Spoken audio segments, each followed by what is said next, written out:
ఈనాటి ఉపమానంలో దేవుని రాజ్యాన్ని క్రీస్తు ప్రభు ఒక రాజు తన యొక్క కుమారుని యొక్క వివాహ విందునుగా చూపిస్తూ ఉన్నారు. రాజు అందరినీ ఆ యొక్క వివాహ విందునకు ఆహ్వానించి ఉన్నారు. కానీ కొందరు ఆ యొక్క ఆహ్వానాన్ని పట్టించుకోలేదు. మరికొందరు వారి వారి యొక్క పనుల్లో పడిపోయి, వ్యాపారంలో పడిపోయి, వారి యొక్క స్వార్థ ప్రయోజనాలలో పడిపోయి ఆ యొక్క వివాహ యొక్క విందునకు అంత ప్రాముఖ్యతను ఇవ్వలేదు. ఇక్కడ ఈనాటి సువిశేష పట్టణము మనందరినీ కూడా ఒక ప్రశ్నను వేస్తుంది. దేవుడు నన్ను పిలుస్తున్నాడు, నేను ఆయనకి ఎటువంటి స్పందనను ఇస్తున్నాను? దేవుని యొక్క పిలుపునకు నా జీవితం ఎటువంటి స్పందన ఇస్తుందని ఈనాటి సువిశేష పట్టణం మనందరినీ కూడా అడుగుతుంది. ప్రియ సహోదరి సహోదరులారా, దేవుని యొక్క పిలుపు మన యొక్క జీవితంలో అనేక విధాలుగా వస్తుంది, ఎన్నో రూపాలలో వస్తుంది. ప్రార్థన ద్వారా రావచ్చును, దివ్యబలి పూజ ద్వారా రావచ్చును, సువిశేష పట్టణం ద్వారా రావచ్చును, మంచి మనుషుల ద్వారా రావచ్చును, పునీతుల యొక్క జీవితాల ద్వారా మన యొక్క జీవితము ఇన్స్పైర్ అయ్యవచ్చును, మన యొక్క జీవితాలను మార్చవచ్చును. అనేక విధాలుగా దేవుని యొక్క పిలుపు మన దగ్గరికి ఎన్నోసార్లు రావచ్చు. కానీ కొన్నిసార్లు మన యొక్క పనుల్లో పడిపోయి, డబ్బు అనేటువంటి వ్యామోహాల్లో పడిపోయి, బంధాలు అనేటువంటి వ్యామోహాల్లో పడిపోయి, మన యొక్క వ్యక్తిగత కోరికలు, వ్యక్తిగత జీవితాలే ముఖ్యంగా మనకి అలవాటు చేసుకొని దేవుని యొక్క వివాహ విందునకు, దేవుని యొక్క పిలుపునకు మనము మరిచిపోతూ ఉన్నాము. మనము ఈ యొక్క లోక ఆశలకి ఎక్కువ ప్రాముఖ్యతను ఇచ్చేసి దేవునికి మనము ప్రాముఖ్యతను ఇవ్వలేకపోతూ ఉన్నాము. ఆహ్వానిస్తున్నాడు దేవుడు మనందరినీ కూడా ఏదో ఒక రూపంలో, ఏదో ఒక సమయంలో తన చెంతకి తిరిగి రమ్మని దేవుడు మనందరినీ కూడా ఆహ్వానిస్తున్నాడు. మరి ఆ యొక్క పిలుపునకు ఏ విధంగా మనము స్పందిస్తూ ఉన్నామని ఆత్మ పరిశీలన చేసుకోవాలి. ఈనాటి సువిశేషంలో ఒక ముఖ్యమైనటువంటి వచనం ఉంది.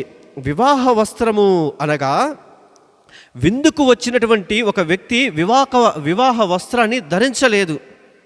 అది చాలా ముఖ్యము. ఇక్కడ ఆ యొక్క వివాహ వస్త్రం అనేది పైకి కనిపించేటువంటి దుస్తులు మాత్రమే కాదు.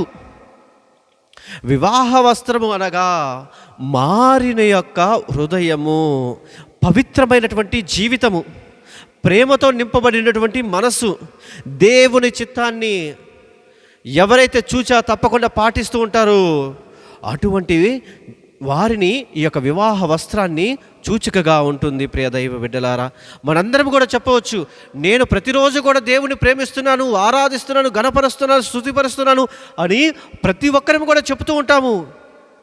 క్రీస్తు ప్రభుని నేను అనుసరిస్తున్నాను, క్రీస్తు ప్రభుని అనుసరిస్తున్నాము, మంచిదే. ఏ విధముగా? మన యొక్క మాటల ద్వారానే మనం వ్యక్తం చేస్తున్నాము. మన యొక్క క్రియల ద్వారా, మన యొక్క జీవిత క్రియల ద్వారా, జీవిత పనుల ద్వారా మనము వ్యక్తపరచటం లేదు. మన యొక్క జీవితం ద్వారా క్రీస్తు ప్రభుని మనం కనుగొనాలి. మనం చేసే ప్రార్థనలో క్రీస్తు ప్రభుని మనం కనుగొనాలి. క్రీస్తు ప్రభు ఉండాలి. మనం మాట్లాడే మాటలో క్రీస్తు ప్రభు ఉండాలి. మనం చేసేటటువంటి సేవలో క్రీస్తు ప్రభు ఉండాలి. మనము క్షమించేటటువంటి క్షమలో క్రీస్తు ప్రభు ఉండాలి. పేదవారికి సహాయం చేసేటప్పుడు క్రీస్తు ప్రభు మన మధ్య ఉండాలి. పైకి మటుకు మనందరం నేను ప్రేమిస్తున్నాను అని పలుకుతూ ఉంటాము. కానీ చూడండి, మనం చేసేటువంటి ప్రతి పనిలో కూడా ఆ క్రీస్తు ప్రభు మనతో ఉండాలి. పిలువబడిన వారు ఎంతోమంది, కానీ ఎన్నికబడిన వారు మాత్రము కొంతమంది మాత్రమే. ప్రియ సహోదరి సహోదరులారా, ఈ మాట మనలను భయపెట్టడానికి కాదు, మన పిలుపు గంభీరంగా స్వీకరించమని ఒక హెచ్చరికగా ఉంది. మనందరినీ కూడా ప్రభు హెచ్చరిస్తున్నాడు. సిద్ధముగా ఉండి ఆహ్వానాన్ని అందుకోండి. ఆ యొక్క ఆహ్వానాన్ని అందుకొని ఆ యొక్క సాన్నిధ్యానికి మీరు రండి అని ప్రభు మనందరినీ కూడా ప్రేమతోటి పిలుస్తూ ఉన్నాడు. ఈరోజు ప్రభు మనలను తన యొక్క విందునకు ఆహ్వానిస్తున్నాడు.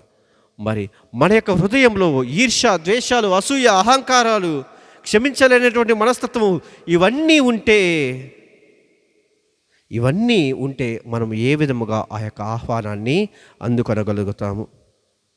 ఇవన్నీ, ఈ యొక్క చెడు క్రియలన్నీ కూడా మన మధ్యలో ఉన్నప్పుడు, మన యొక్క మనసులో ఉన్నప్పుడు, మన యొక్క ఆహ్వానాన్ని మనం ఏం చేస్తుంటాం? తిరస్కరిస్తూ ఉంటాము. తిరస్కరించి గర్వముగా మనము ఫీల్ అయిపోయి ఇదిగా చేస్తూ ఉంటాము. ఎప్పుడైతే మన యొక్క హృదయంలో నుంచి వాటన్నిటిని కూడా తీసేస్తామో, వాటన్నిటిని కూడా మనము ప్రేమగా మలుచుకోవాలి. ప్రేమగా మలుచుకోవాలి.